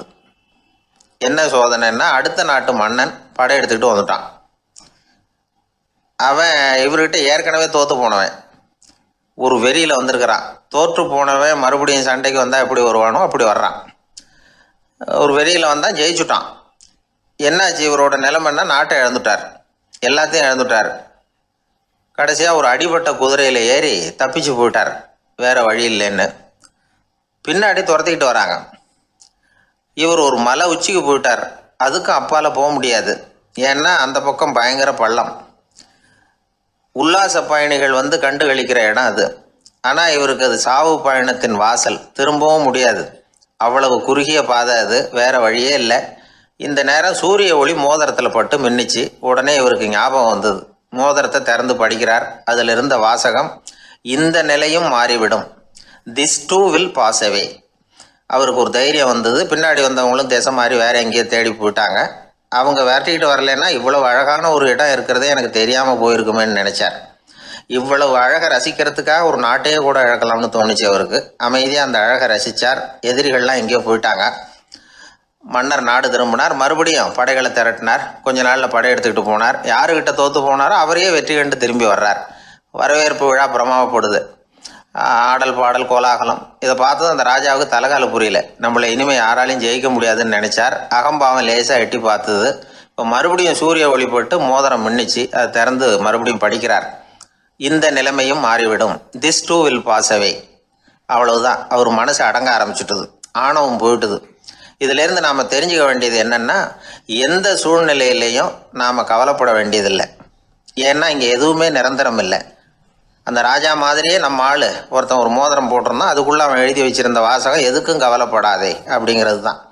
ஒரு நாள் பயங்கரமான கவலையோடு உட்காந்துருந்தான். பக்கத்தில் இருந்தவங்க சொன்னாங்க, இது மாதிரி சந்தர்ப்பத்தில் தான் நீ உன் மோதிரத்தை திறந்து பார்க்கணும்னாங்க. இவனுக்கு கவலையோடு எரிச்சலும் சேர்ந்துக்கிட்டது. அது எப்படி முடியும், இப்போ திருட்டு போனது என்னோட அந்த மோதிரம் தானே அப்படின்னு சொல்லிவிட்டு தலையில் கை வச்சுட்டு உட்காந்துட்டான். இப்படிலாம் சொல்கிறது உண்டு. இருந்தாலும் நாம் எந்த சூழ்நிலையிலையும் கவலைப்பட வேண்டியதில்லை அப்படிங்கிற உண்மையை புரிஞ்சுக்கணும். அப்படி கவலையை வெல்றதுக்கான வழி தெரிஞ்சுட்டதுன்னா வாழ்க்கையில வெற்றி நிச்சயம். ஒருத்தர் தனியா ஒரு இடத்துல கண்ணை மூடிக்கிட்டே உட்கார்ந்துருக்கிறார். தூங்கிட்டு இருக்கிறாரா, தியானம் பண்ணிட்டு இருக்கிறாரா, எப்படி கண்டுபிடிக்கிறது? நமக்கு தெரிஞ்ச வரைக்கும் தூக்கம்னா தலை அடிக்கடி சாயும், அப்புறம் நிமிரும். தியானம்னா ஆடாம அசையாம அப்படியே இருக்கும். இதுதான் நமக்கு தெரிஞ்ச வித்தியாசம். ஆனா தூக்கத்துக்கும் தியானத்துக்கும் நிறைய வித்தியாசம் உண்டு. ஒரு முட்டாள் தூங்க போனால் முட்டாளாகவே திரும்பி வருகிறான். அதே முட்டாள் தியானம் பண்ண போனால் அவன் ஞானியாக திரும்பி வருகிறான். இப்படி எல்லாம் பெரியவங்க சொல்லி வச்சிருக்கிறாங்க. அது இருக்கட்டும், ஞானிகளுக்கு நமக்கு என்ன வித்தியாசம்? இப்ப நாம அழகா ஒரு ரோஜா பூவை பாக்குறோம். ஆஹா, எவ்வளவு அழகா இருக்குது அப்படின்னு ஆச்சரியப்படுறோம். ஒரு ஞானி அந்த ரோஜா பூவை பாக்குறார். அவரும் நினைக்கிறார், ஆஹா, இது எவ்வளவு அழகா இருக்குது அப்படின்னு. உலக பொருள்களை நாம எப்படி ஐம்புலன்கள் மூலமா உணர்றோமோ அப்படித்தான் அவங்களும் உணர்றாங்க. அதுல ஒண்ணும் வித்தியாசம் இல்ல. அல்வா சாப்பிடுறோம், அது நமக்கு மட்டும்தான் இனிக்கும், ஞானிகளுக்கு எல்லாம் கசக்கும்னு சொல்லுவோம். அப்படி இல்ல, அதுல வித்தியாசம் இல்ல. அப்புறம் ஞானிகளுக்கும் நமக்கும் என்னதான் வித்தியாசம்? அந்த வேறுபாடு எந்த கட்டத்துல ஆரம்பமாகுது அதை இப்ப பாப்போம். இப்ப மறுபடியும் அந்த ரோஜா பூ கிட்ட போவோம். ஞானி அதை பாக்குறார். ஆஹா, எவ்வளவு அழகா இருக்குன்னு நினைக்கிறார். அதுக்கப்புறம் அதையே நினைக்கிறது இல்ல, வேற வேலையை பார்க்க போடுவார், அல்லது இயற்கையின் ஆற்றலை பத்தி நினைக்க ஆரம்பிச்சிருவார். அவ்வளவுதான். ஆனா நாம அப்படி செய்ய மாட்டோம். நாம என்ன செய்வோம் தெரியுமா? முதல்ல அந்த ரோஜா பூவை பார்ப்போம். ஆஹா, எவ்வளவு அழகா இருக்குது இந்த ரோஜா பூன்னு நினைப்போம். அந்த அழகை ரசிப்போம். அப்புறம் இந்த மலர் நம்ம கிட்ட இருந்தா எவ்வளவு அழகா இருக்கும்னு நினைப்போம். அதுக்கப்புறம் அந்த மலர் நமக்கு வேணும்னு நினைப்போம். அதுக்கு அடுத்த கட்டம், அந்த மலர் இல்லைன்னா நம்மால வாழ முடியாதுங்கிற நிலைமைக்கு வந்துருவோம். உடனே அந்த மலர் அடையறதுக்கு முயற்சி பண்ணுவோம். அதுக்கு யாராவது தடையா இருந்தா அவங்க மேல நமக்கு கோபம் வரும். அந்த கோபத்தின் காரணமா நம்ம விவேக புத்தியை இழந்துருவோம். யாருகிட்ட எப்படி நடந்துக்கணுங்கிறத மறந்துடுவோம். அதன் காரணமா ஞாபக மறதி ஏற்படும். அதாவது முன்பு விவேக புத்தி மழுங்கி இருந்ததுன்னா அது இப்ப அடியோட இல்லைங்கிற நிலைமை வந்துடும். அதன் காரணமா நம்ம புத்தியை இழந்துருவோம், கடைசியில அழிவோம். இந்த நிலைமை நமக்கு வந்துடக்கூடாதுன்னா அதுக்கு என்ன செய்யணும்? நமக்கு கெடுதல் செய்யக்கூடிய ஆசைகளை ஆரம்பத்திலேயே கிள்ளி எறிஞ்சிடணும். ஒரு விஷயம் என்ன தெரியுமா? எந்த ஆசைக்குமே முதல்ல வலு கிடையாது. அதை பத்தி நாம நினைக்க நினைக்கதான் அதுக்கு வலு உண்டாகுது. இளம் தளிரா இருந்தது இப்ப பெரிய மரமாயிடுது. ஞானிகள் இந்த அளவுக்கு அதை வளர விடுறது இல்ல. அதுதான் நமக்கும் அவங்களுக்கும் உள்ள வித்தியாசம். ஒரு இளைஞன் கையில ஒரு குச்சியை வச்சுக்கிட்டு நடந்து போயிட்டு இருக்கிறான். இன்னொரு வயசானவர் கையில ஒரு குச்சியை வச்சுக்கிட்டு நடந்து போறார். அது அவருக்கு ஊன்றுகோல். அது இல்லைன்னா அவரால் நடக்க முடியாது. அது தவறி கீழே விழுந்தா அவரும் விழுந்துருவார். ஆனா அந்த இளைஞன் அப்படி இல்ல. அவனுடைய கைத்தடியை யாராவது எடுத்துக்கிட்டு போனா கூட அவன் கவலைப்பட மாட்டான். அவன் அந்த கைத்தடியை பயன்படுத்துறது மாதிரிதான் ஞானிகள் உலக பொருள்களை பயன்படுத்துறாங்க. ஆனா நம்ம மாதிரி சாதாரண ஆளுங்க அந்த வயசானவர் கைத்தடியை பயன்படுத்தினது மாதிரி உலக பொருள்களை பயன்படுத்துறோம். இதுதான் ஞானிகளுக்கும் நமக்கும் உள்ள வித்தியாசம். ஞானிங்கிறவர் பொருள்களை துறக்க மாட்டார், அதுகள் பேர்ல உள்ள பற்றுதலை தான் துறப்பார். எனக்கு தெரிஞ்ச ஞானி ஒருத்தர் இருக்கிறார். அவர் சொன்னார், 1988 ஜூன் மாதம் 1 தேதியை என்னால மறக்க முடியாதுன்னார். ஏன்னு கேட்டேன். அதுதான் எனக்கு ஞானம் வந்த நாள்னார். அப்படியா? ஆமா, அன்னைக்குதான் எனக்கு கல்யாணம் ஆச்சு, என் மனைவி பேரு ஞானம் அப்படின்னார். அதனால ஞானம் ஒவ்வொருத்தருக்கும் ஒவ்வொரு மாதிரி வரும். அதனால நாம ஞானிகளுடைய வாழ்க்கையை பார்த்து அவர்களை நெருங்க முடியுமான்னு பார்க்கணும். அந்த முயற்சி நமக்கு தேவை. அந்த வகையில நம்ம வாழ்க்கையை அமைத்து கொண்டால் வாழ்க்கையில படிப்படியா முன்னேறலாம், படிப்படியா வாழ்க்கையை அனுபவிக்க முடியும். ஒரு ராஜா இருந்தார். அவருக்கு என்ன பொழுதுபோக்கு தெரியுமா? தன்னை சுத்தி இருக்கிறவங்க கிட்ட ஏடா கூடமா ஏதாவது கேள்வி கேட்க வேண்டியது, அவங்க பதில் சொல்ல தெரியாம முழிக்கிறாங்கல்ல, அதை பார்த்து ரசிக்க வேண்டியது. இப்படி ஒரு சுபாவம் அவருக்கு. ஒரு நாள் அவருடைய மந்திரி ஒருத்தர் அவர்கிட்ட மாட்டினார். அவரை கிட்டத்துல கூப்பிட்டு, அமைச்சரே, எனக்கு ஒரு சந்தேகம்னார். என்னன்னார் அமைச்சர். கடவுள் இருக்கிறாரா அப்படின்னு ஒரு கேள்வி கேட்டாராம். ஆமா, இருக்கிறார் அப்படின்னாராம் அவரு. அவர் என்ன சர்வ வல்லமை படைச்சவரா அப்படின்னாராம். ஆமா அரசே, அவன் இல்லாம ஒரு அணுவும் அசையாது. இருந்த இடத்துல இருந்தே கண் சிமிட்டுகிற நேரத்துல ஏராளமான அற்புதங்களை நிகழ்த்த அவனன்றி யாரால் முடியும் அப்படின்னாராம் அமைச்சர். இந்த இடத்துலதான் எனக்கு இன்னொரு சந்தேகம்னாரா ராஜா. என்ன சொல்லுங்கன்னார். நீங்க சொல்றீங்க அவரு சர்வ வல்லமை படைச்சவர், இருந்த இடத்துல இருந்தே ஏராளமான அற்புதங்களை செய்யக்கூடியவர்னு. அப்படி இருக்கிறப்போ அவர் இருந்த இடத்துல இருந்தே ஒருத்தனுடைய கஷ்டத்தை தீர்த்து வச்சுள்ளாமே, மேஜிக் பண்றது மாதிரி. அதை விட்டுட்டு பக்தன் கூப்பிட்டா உடனே ஒரு வாகனத்து மேல ஏறி ஏன் இங்க ஓடி வரணும்? அப்படி வர்றதாக புராணம்லாம் சொல்லுதே. அவருக்கு இருக்கிற சக்திக்கு அவர் உட்கார்ந்த இடத்துல இருந்தே ஒரு விரலை அசைச்சா இங்க பக்தனுக்கு கிடைக்க வேண்டியதெல்லாம் கிடைச்சுடாதா அப்படின்னாராம். அமைச்சர் யோசனை பண்ணி பார்த்திருக்கார். அப்புறம் சொன்னாராம், மன்னா, இந்த கேள்விக்கான பதிலை சமயம் வர்றப்போ உங்களுக்கு சொல்றேன் அப்படின்னு சொல்லிவிட்டு அப்போதைக்கு அவர்கிட்ட இருந்து தப்பிச்சார். கொஞ்ச காலம் கழிச்சு ஒரு நாள் ராஜா உல்லாச பயணம் புறப்பட்டார். அவருடைய குடும்பம், உறவினர்கள் எல்லாரும் சேர்ந்து போனாங்க. ஒரு பெரிய படகுல ஏறி ஒரு நதியை கடந்து போயிட்டு இருக்கிறாங்க. அந்த படகோட ஒரு முனையில ராஜா உட்கார்ந்து நதியோட அழகை ரசிச்சுக்கிட்டு இருக்கிறார். இன்னொரு முனையில அமைச்சர் இளவரசனுக்கு ஏதோ வேடிக்கை காட்டிக்கிட்டு இருக்கிறார். அந்த படகு நடு ஆத்துல போயிட்டு இருக்குது. அப்போ தொப்புன்னு ஒரு பெரிய சத்தம். அரசே, நம்ம இளவரசர் ஆத்துல விழுந்துட்டார் அப்படின்னு அலறினார் அமைச்சர். அவ்வளவுதான். உடனே ராஜா குபீர்னு ஆத்துல பாஞ்சார். மகனை தேட ஆரம்பிச்சுட்டார். அங்கேயும் இங்கேயும் கொஞ்ச நேரம் அல்லாடினாரு. மகனை காணல.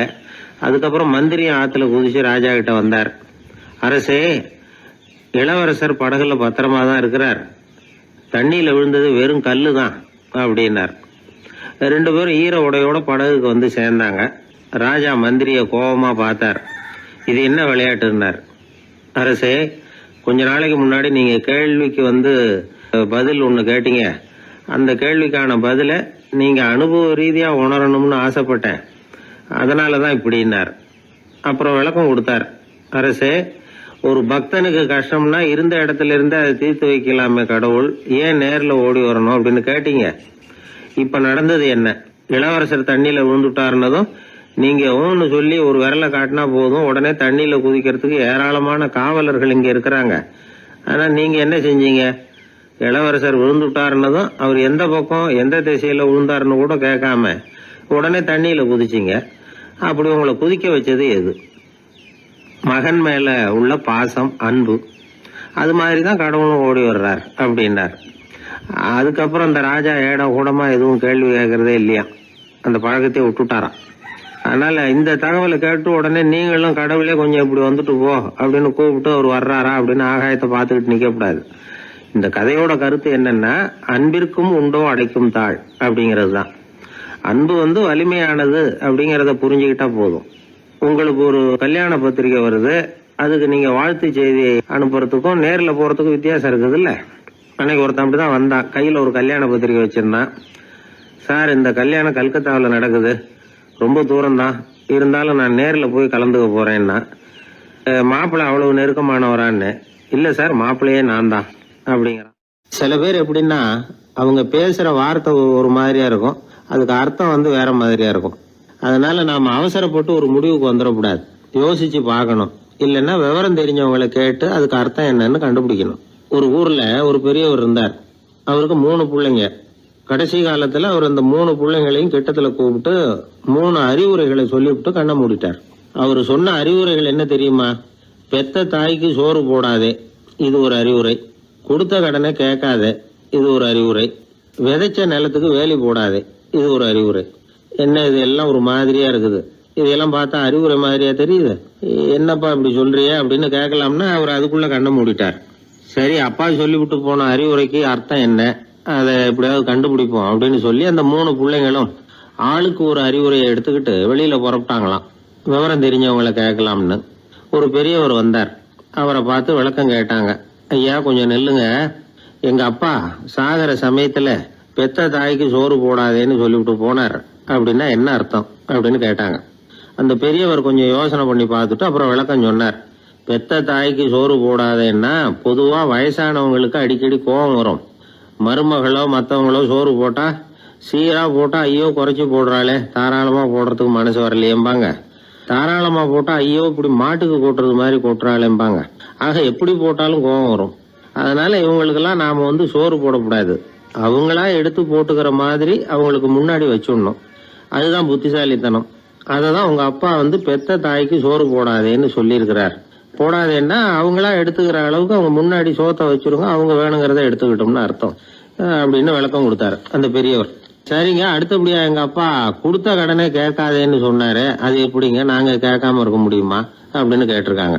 பெரியவர் சொன்னார், கொடுத்த கடனை கேட்காதேன்னா கடனை கொடுத்துட்டு அதை கேட்டு வாங்குற அளவுக்கு நடந்துக்கிறவனுக்கு கடன் கொடுக்காதேன்னு அர்த்தம். கொடுத்த கடனை கேட்காமலே திருப்பி கொண்டாந்து கொடுக்கற நல்லவங்களா பார்த்து கடனை கொடுக்கணும். அததான் உங்க அப்பா அப்படி சொல்லி இருக்கிறார், கொடுத்த கடனை கேட்காதேன்னு அப்படின்னு விளக்கம் கொடுத்தார். உடனே இவங்க அந்த மூணாவது விஷயத்தையும் சொல்லி விளக்கம் கேட்டாங்க. விதைச்ச நிலத்துக்கு வேலி போடாதேன்னு சொன்னாரு, அது எப்படி வேலி போடாம இருக்க முடியும் அப்படின்னு கேட்டாங்க. ஏன் முடியாது? நம்ம நிலத்தை சுத்தி இருக்கிற நிலத்துக்கு சொந்தக்காரங்க எல்லாம் நல்லவங்களா இருந்துட்டா நம்ம நிலத்துக்கு வேலி போட வேண்டிய அவசியம் இல்லையே, வேற பாதுகாப்பு தேவையில்லையே. அதனால நல்லவங்க நிலத்துக்கு மத்தியில நம்ம நிலம் இருக்கிறது மாதிரி பாத்துக்கணும், அதுதான் அதுக்கு அர்த்தம் அப்படின்னாரு அந்த பெரியவர். அதுக்கு பிறகுதான் இந்த பிள்ளைங்களுக்கு அப்பா சொன்ன புத்திமதியோட பொருள் புரிஞ்சுதான். ஒரு பெரியவர் இந்த உலகத்தை விட்டு போகக்கூடிய நிலைமையில இருக்கிறார், கட்டில படுத்திருக்கிறார். சொந்தக்காரங்க எல்லாம் கூப்பிட்டு ஆளுக்கு ஒரு புத்திமதி விதமா சொல்லிக்கிட்டே இருக்கிறார். அவங்க எல்லாம் கிட்டத்துல வந்து அவர் சொல்ற புத்திமதியை கேட்டுட்டு போறாங்க. கடைசியா அவரோட மனைவி கிட்டத்துல வந்தாங்களாம். எனக்கு என்ன புத்திமதி சொல்லிட்டு போறீங்க அப்படின்னு கேட்டிருக்காங்க. உனக்கு எதுவும் புத்திமதி சொல்ல வேணாம்னு நினைக்கிறேன்னாராம் அவரு. ஏன்னு கேட்டாங்களாம் இவங்க. இதுவரைக்கும் நான் சொன்ன எந்த புத்திமதியை நீ ஒழுங்கா கேட்டிருக்கிற அப்படின்னு சொன்னாராம். ஒருத்தர் வேகமா வந்தார், அவசரமா ஒரு செய்தித்தாள் வாங்கினார். அதை விட வேகமா அங்கேயே நின்றுகிட்டு அதை புரட்டினார். ஒரு நிமிஷம் என்னத்தையும் ஆர்வமா பார்த்தார். அதுக்கப்புறம் நிதானமா பேப்பரை மடிச்சு வச்சுக்கிட்டு அவசரம் இல்லாம நடந்து போனார். அவர்கிட்ட மெதுவா போய், அப்படி என்னத்த சார் அவ்வளவு ஆர்வமா பாத்தீங்க அப்படின்னு கேட்டோம். கடையில பேப்பர் வாங்கின உடனே முதல் காரியமா அதை பாத்துருவேன் சார் அப்படின்னார். ஏதேன்னு கேட்டோம். அதுதான் சார் ராசி பலன், அதை பார்த்தாதான் எனக்கு எல்லாமே சரியா ஓடும் அப்படின்னார். அது சரி சார், ராசி பலன்ல என்ன போட்டிருக்கு அப்படிங்கறத பாக்குறீங்க, சரி அதுல போட்டிருக்கிறது பிரகாரம் அன்னைக்கு சரியா நடக்குதா அப்படின்னு கேட்டோம். நடக்குதா இல்லையான்னு சரி பார்த்துட்டு இருக்க மாட்டேன் சார், காலையில அதை பாக்கணும், அதுல ஒரு ஆவல், அவ்வளவுதான். கிட்டத்தட்ட எல்லாருமே இதே மாதிரி ஒரு ஆர்வத்துலதான் அதை பார்த்துட்டு இருக்கிறாங்க. ராசி பலன் பாக்குற பழக்கம் தமிழர்கள் கிட்ட ரொம்ப அதிகமா இருக்குதுங்கிறார் ஒரு பேராசிரியர். அவர் எழுதியிருந்த ஒரு ஆய்வு கட்டுரை ஒண்ணு சமீபத்துல படிச்சோம். ராசி பலன் போடாம வர்ற நாளிதழ்கள் இங்க வந்து ரொம்ப குறைச்சல், அது போட்டாதான் அதிகமா விற்பனை ஆகுது. அதனால அதுல நம்பிக்கை இல்லாதவங்க கூட அதை போட்டுக்கிட்டு இருக்கிறாங்க. ரொம்ப வேடிக்கை சார், மெட்ராஸ்ல பேப்பர் வாங்கி தன்னோட ராசி பலன் பார்த்துட்டு பெங்களூர்ல ஓடுற குதிரை மேல பணம் கட்டுறவங்களும் உண்டு. ராசி பலன் பார்த்துட்டு லாட்டரி சீட் வாங்குறவங்களும் உண்டு. இந்தியாவில் அச்சாகிற மொத்த லாட்டரி சீட்ல 70% தமிழ்நாட்டுல தான் விற்பனை ஆகுதான். இது முன்னாடி இங்க அனுமதி இருந்த காலத்துல உள்ள கணக்கு. இப்பதான் அதை கட்டுப்பாடு பண்ணியாச்சு. வான் மண்டலம் பூ மண்டலத்தை பாதிக்கிறது உண்மைதான், அதை வந்து அறிவியல் பூர்வமா சிந்திக்கணும். அதை விட்டுட்டு இன்று நண்பரால் பண வரவு அப்படின்னு ராசி பலன் பார்த்துக்கிட்டு இருக்கிறோம். நம்முடைய நண்பன் இன்னைக்கு பணம் கொண்டாந்து கொடுக்க போறான்ங்கிறது ஆகாயத்துல உள்ள நட்சத்திரத்துக்கு எப்படி தெரியும்? அதுவும் இல்லாம இங்க உள்ள நண்பர்கள் எந்த காலத்துல பணம் கொண்டாந்து கொடுத்துருக்காங்க. நண்பர்களை வந்து பக்கத்திலேயே எப்ப இருந்து பாக்குற நம்மாலேயே புரிஞ்சுக்க முடியல. எங்கேயோ இருக்கிற நட்சத்திரத்துக்கு என்ன தெரியும்? ஒரு காலத்துல நாம வாழ்கிற இந்த பூமி ஒரே இடத்துல நிலையா நிக்குதுன்னு, சூரியனும் சந்திரனும் பூமியை சுத்திக்கிட்டு வருதுன்னு நம்பிக்கிட்டு இருந்தோம். அந்த காலத்துல உருவான ராசி பலன் கொள்கையை சூரியனை சுத்தி தான் பூமி வருதுன்னு தெரிஞ்சுக்கிட்ட இந்த காலத்திலயும் நம்பிக்கிட்டு இருக்கிறது ரொம்ப வினோதம் தான். இந்த ராசி பலன் பாக்குற பழக்கம் நம்முடைய ஊக்கத்தை இழக்க செய்யக்கூடிய ஒரு பழக்கம். அது வேண்டியது இல்லைங்கிறது தான் அறிவாளிகள் கருத்து. இப்போ ஒரு உதாரணத்துக்கு நாமே ஒரு சோதனை செஞ்சு பார்ப்போமே. ஒரே நாள் வந்த தினசரி பேப்பர்கள் சிலதை எடுத்துக்கிட்டோம். அதுல ஒரே ராசிக்கு ஒவ்வொரு பேப்பர்லயும் என்ன பலன் போட்டிருக்கு பாக்கலாமா? என்னுடைய நண்பர் ஒருத்தர் ராசிக்கு ஒவ்வொரு செய்தித்தாள்லயும் என்ன ராசி பலன்னு பார்த்தோம். ஒரு பேப்பர்ல செலவும் சிரமமும் அப்படின்னு போட்டிருக்கு, இன்னொரு பேப்பர்ல சுலபமாக நன்மை அப்படின்னு போட்டிருக்கு. இதுல எதை நம்புறது? நீங்களும் ஒரு நாள் இதை சோதிச்சு பாருங்க. பல பேப்பர் வாங்கி உங்க ராசிக்கு ஒவ்வொரு பேப்பர்ல என்ன போட்டிருக்குன்னு பாருங்க. எல்லாம் ஒரே விதமா இருக்காது, மாறி மாறி இருக்கும். என்னுடைய நண்பர் ஒருத்தர் நானும் ஒரு நாள் கடையில பேப்பர் வாங்கினோம். நண்பர் வந்து ராசி பலன்ல எல்லாம் ரொம்ப நம்பிக்கை இல்லாதவர். இருந்தாலும் நான் பேப்பர் வாங்கின உடனே உங்க ராசி என்ன சொல்லுங்க, பலன் என்னன்னு பாக்கலாம்னு. அவர் சிரிச்சுக்கிட்டு அதெல்லாம் டூப்புங்க, அதை ஏன் பாக்குறீங்க, சும்மா சொல்லுங்கன்னு. என் ராசி தனுசு, அதுல பண வரவுன்னு போட்டிருக்கோம் அப்படின்னாரு. நான் பார்த்தேன், ஆச்சரியப்பட்டு போயிட்டேன். பண வரவுன்னு தான் போட்டிருக்கு சார், அது எப்படிங்க பார்க்காமலே கரெக்டா சொல்லிவிட்டீங்க அப்படின்னு கேட்டேன். அவர் மெதுவா கிட்ட வந்து காதோட காதா சொல்றார், அந்த பேப்பருக்கு தினமும் ராசி பலன் எழுதி கொடுக்கறதே நான் தான் சார் அப்படின்னார். உனக்காக நான் என்ன வேணும்னாலும் செய்யறதுக்கு தயாரா இருக்கிறேன் அப்படின்னாரு ஒருத்தர். சரி, வேற ஒன்னும் வேணாம், ஒரு 10 ரூபா பணம் இருந்தா கைமாத்தா கூடு, நாளைக்கு தந்துடுறேன் அப்படின்னாரு இன்னொருத்தர். அவ்வளவுதான், நான் அவசரமா ஒரு ஆளை பார்க்க வேண்டியிருக்கு, அப்புறமா வந்து உன்னை பாக்குறேன் அப்படின்னு சொல்லிவிட்டு அந்த ஆள் நழுவி போயிட்டார். இதுதான் இன்னைக்கு உலக நிலவரம். ஆனா ஒருத்தர் மேல உண்மையாவே அன்பு செலுத்துறது அப்படிங்கறது ரொம்ப பெரிய விஷயம். பக்தி செலுத்துறதுங்கிறது அதை விட பெரிய விஷயம். பக்தினா ஏதோ கோயிலுக்கு போய் சாமி கும்பிட்டு வர்றது இல்ல. பக்தியோட எல்லை எதுன்னு தெரிஞ்சுக்கிறதுக்கு உங்களுக்கு ஆசையா இருக்குதா அப்படின்னா ஒரு கதை உண்டு, அதுக்கு அதை கேளுங்க. அதாவது மயூர சர்மன் அப்படின்னு ஒருத்தர் இருந்தான். கிருஷ்ணர் மேல அவன் ரொம்ப பக்தியா இருந்தான். ஒரு நாள் கிருஷ்ணர் வந்து அவனை பார்த்துட்டு போலாம்னு நினைச்சு வந்தாரு. கிருஷ்ணரை பார்த்த உடனே அவனுக்கு ரொம்ப மகிழ்ச்சி இருக்காது அப்படின்னா. ஏன்னா வழக்கமா பக்தர்கள் தானே பகவான் கிட்ட ஏதாவது கேட்கறது வழக்கம். இங்க வந்து பகவான் வந்து பக்தனை பார்த்து கேட்க ஆரம்பிச்சுட்டார். இத பாருப்பா, உங்ககிட்ட நான் ஒண்ணு கேட்பேன், கொடுப்பியா அப்படின்னார். பக்தன் மாட்டேன் நான் சொல்லுவான். நீங்க என்ன கேட்டாலும் அதை கொடுக்கறதுக்கு நான் சித்தமா இருக்கிறேன் அப்படின்னா மயூர சர்மன். உன்னோட மகன் ஒருத்தன் இருக்கானே 5 வயசுல, அவன் தான் எனக்கு வேணும்னாரு. இவன் கொஞ்சம் கூட தயங்கல, சரி தந்தேன் அப்படின்னு சொல்லிவிட்டான். கிருஷ்ணர் பார்த்தார், அவன் உடம்பு பூராவும் எனக்கு தேவையில்லை, அவன் உடம்போட வலது பாகம் மட்டும் எனக்கு போதும்னாரு. அதுக்கும் சரி அப்படியே கொடுக்குறேன்னா இவன் அந்த சின்ன பையனை நிக்க வச்சு அவன் தலையில இருந்து ஒரு ரம்பத்தால அறுக்கணும், அப்பதானே அது 2 பாகமா ஆக்க முடியும் அப்படின்னாரு. சரி அப்படியே செய்யறேங்கிறான் அவன். அந்த ரம்பத்தை நீ ஒரு பக்கம் பிடிச்சுக்கணும், உன்னோட மனைவி ஒரு பக்கம் பிடிச்சுக்கணும், நீங்க 2 பேரும் அப்படி பிடிச்சுக்கிட்டு அதை அறுத்து அவனை 2 துண்டாக்கணும் அப்படிங்கிறார். அதுக்கும் சரிங்கிறான். அப்படி செய்யறப்போ நீயும் அழப்படாது, உன்னுடைய மனைவியும் அழப்படாது அப்படின்னு அடுத்த கண்டிஷன். அதுக்கும் சரிங்கிறான். அடுத்த அப்படி ஒரு கண்டிஷன் போடுறார், அதாவது உன்னுடைய மகனும் அழப்படாது அப்படிங்கிறார். அதுக்கும் சரின்னு ஒத்துக்கிட்டான். இவ்வளவு நிபந்தனைகள் பேர்ல தான் உன் மகனோட வலது பாகத்தை நான் ஏத்துக்குவேன், இல்லைன்னா ஏத்துக்க மாட்டேன் அப்படின்னு சொல்லிவிட்டார் அவர். உங்களோட அத்தனை நிபந்தனைகளுக்கும் கட்டுப்பட்டு நாங்க நடக்கிறோம் அப்படின்னு சொல்லிவிட்டான் மயூர சர்மன். உடனே மகனை கூப்பிட்டான். அவன் வந்து நின்னான், அவனை குளிப்பாட்டினான், புது ஆடைகள் போட்டு விட்டான். அதுக்கப்புறம் ஒரு ரம்பத்தை எடுத்து அறுக்க ஆரம்பிச்சான். ஒரு பக்கம் அவன், இன்னொரு பக்கம் அவனுடைய மனைவி, நடுவுல அந்த பையன். அவங்க 2 பேர் கண்ணிலேயும் கண்ணீர் கொஞ்சம் கூட வரவே இல்லை. ஆனா அந்த சின்ன பையனோட இடது கண்ணில இருந்து மட்டும் கண்ணீர் வழிய ஆரம்பிச்சுட்டுது. இத கிருஷ்ணர் பார்த்துட்டார். என்னோட நிபந்தனைப்படி நீங்க நடந்துக்கல, அதனால உங்க பையனோட வலது பாகம் எனக்கு வேணாம்னு விட்டார். நாங்க 2 பேரும் அழலையே அப்படின்னா மயூர சர்மன். நீங்க அழல சரி, ஆனா உங்க பையனோட இடது கண்ணு மட்டும் அழுதுது அப்படின்னார். உடனே அந்த சின்ன பையன் என்ன சொன்னான் தெரியுமா? ஐயா, என் உடம்போட வலது பாகத்தை மட்டும் தானே பகவான் வந்து கேட்டாரு, வலது பாகம் பண்ணின புண்ணியத்தை இடது பாகம் பண்ணலையே அப்படின்னு நினைச்சுதான் இடது கண் அழுதுகிட்டு இருக்குது அப்படின்னா. உடனே கிருஷ்ணர் கண்ணுல தண்ணி வர ஆரம்பிச்சுட்டுதான். அந்த பையனை கட்டி பிடிச்சுக்கிட்டார். அவன் பழைய மாதிரி முழுசா ஆயிட்டான். இதுதான் பக்தியின் எல்லை அப்படின்னு விளக்கம் கொடுத்தார் ஒரு ஆன்மீக பேச்சாளர். பக்தியோட எல்லையை புரிஞ்சுக்கிறதுக்காக இந்த கதை. நீங்க உடனே பகவான் வந்து இப்படி எல்லாம் வந்து நின்னுகிட்டு பையனை வெட்டி விடு அப்படின்னு எல்லாம் கேட்பாரா அப்படின்னு எல்லாம் கற்பனை பண்ணக்கூடாது.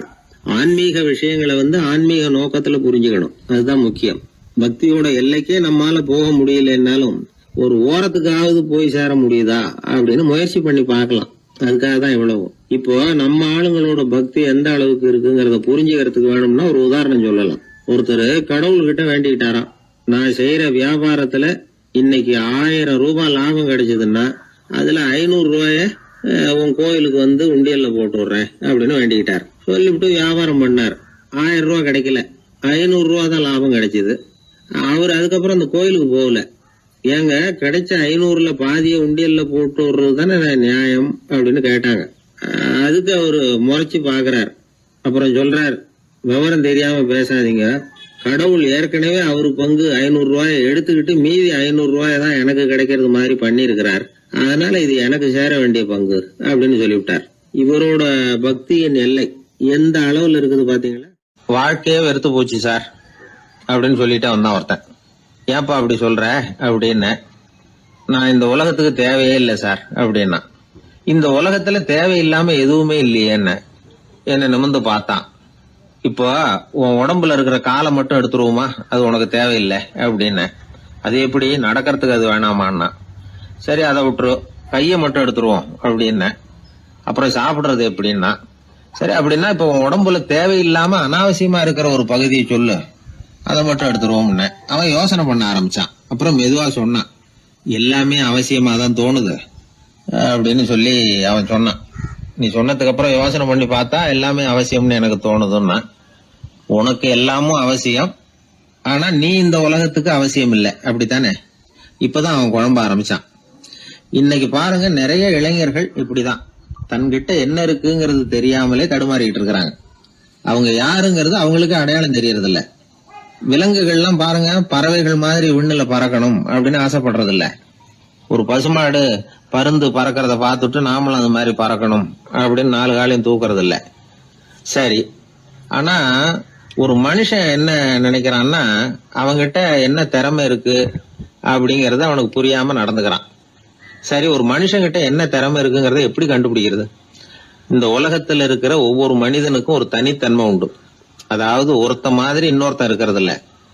ஆனாலும் உளவியல் நிபுணர்கள் மனிதர்களின் குணாதிசயங்களை வச்சு அவங்கள 3 வகையா பிரிக்கிறாங்க. சில பேர் எப்படின்னா, தான் சம்பந்தப்பட்ட வேலையோட இருந்து விடுறதில்ல. எதிர இருக்கிறவன் செய்யற வேலை, இன்னொரு பிரிவில் இருக்கிறவன் செய்யற வேலை எல்லாத்திலையும் தலையிடுவாங்க. மனோ தத்துவத்துல இதுக்கு டாமினன்ஸ்னு பேர். இப்படிப்பட்ட குணாதிசயம் உள்ளவங்க எதுக்கு பொருத்தம் தெரியுமா? ஒரு நிறுவனத்தை தலைமையேற்று நடத்துறது, நிர்வாக பொறுப்பு வகிக்கிறது, இது மாதிரி பணிகளுக்கெல்லாம் இவங்க ரொம்ப பொருத்தமா இருப்பாங்க. 2வது வகை மனிதர்கள் எப்படின்னா, இவங்க ரொம்ப இனிமையா பேசுவாங்க, திறமையா பேசுவாங்க, அடுத்தவங்களோட பேசுறதுக்கு ஆசைப்படுவாங்க.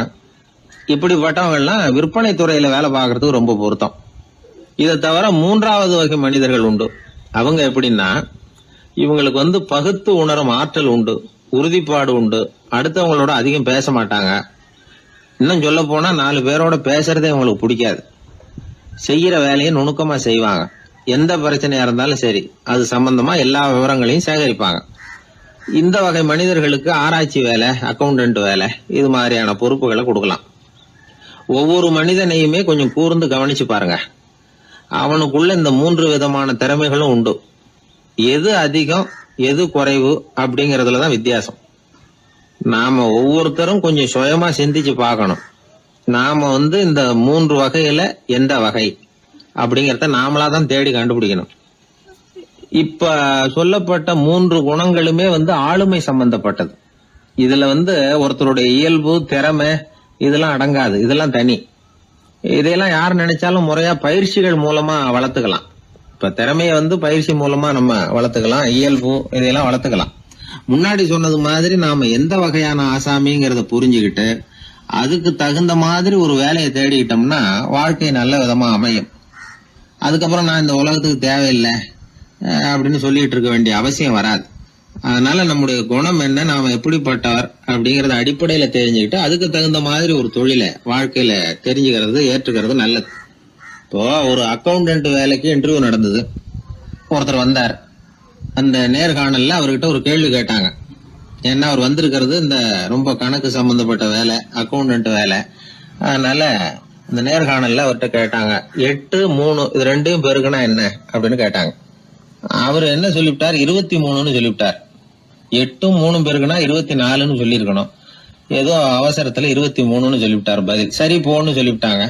அவர் வெளியில வந்துட்டார். வெளியில வந்ததும் யோசனை பண்ணார், அடடா 8 3 பெருக்க சொன்னாங்க, நம்ம 24ன்னு சொல்றதுக்கு பதிலா 23ன்னு சொல்லிவிட்டோம்.